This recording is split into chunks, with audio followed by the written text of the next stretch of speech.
સૌથી જૂની અને મોટી સાયન્સ કોલેજ વિવાદમાં છે, કારણ કે કોલેજે યુનિવર્સિટીને અરજી કરી બેઠક ઘટાડવાની માંગ કરવામાં આવી। એમજે સાયન્સ કોલેજે પ્રથમ વર્ષ બીએસસીની ગ્રાન્ટેડ બેઠકો 572થી ઘટાડી 430 કરવાનો નિર્ણય લેવામાં આવ્યો। આ મામલે અખિલ ભારતીય વિદ્યાર્થી પરિષદે વિરોધ કર્યો।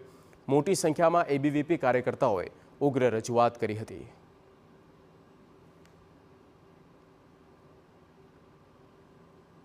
हमारे 95 टीचर्सनो महकम है। 95 જેટલા ટીચર્સ અમારે ત્યાં ગવર્મેન્ટે મહેકમ આપેલું છે ને હાલમાં અત્યારે લગભગ એમાંથી 50 જેટલા શિક્ષકો અત્યારે વર્કિંગ છે, એટલે 45 શિક્ષકોની ઘટ છે।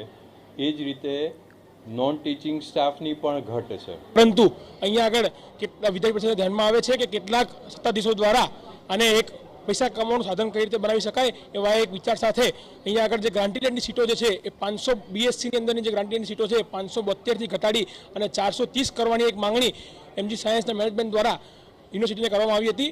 તે ધ્યાનમાં આવતા અખિલ ભારતીય વિદ્યાર્થી પરિષદના કાર્યકર્તાઓ દ્વારા આજે પ્રિન્સિપલને આવેદન સોંપી અને માંગ કરવામાં આવી છે કે એક પણ ગ્રાન્ટેડ સીટ ઘટાડવામાં એમજી ઇન્સ્ટિટ્યૂટ દ્વારા ના આવે। બીજી તરફ કોલેજ પ્રશાસનનું કહેવું છે કે બેઠકોના પ્રમાણમાં કોલેજમાં પ્રાધ્યાપકો પૂરતા પ્રમાણમાં નથી। કોલેજના મહેકમમાં 95 પ્રોફેસરની સામે માત્ર 50 પ્રોફેસર જ છે। છેલ્લા 1 વર્ષથી સરકારમાં રજૂઆતો છતાં પ્રોફેસરો આપવામાં નથી આવતા તેવો કોલેજ પ્રશાસનનો દાવો છે।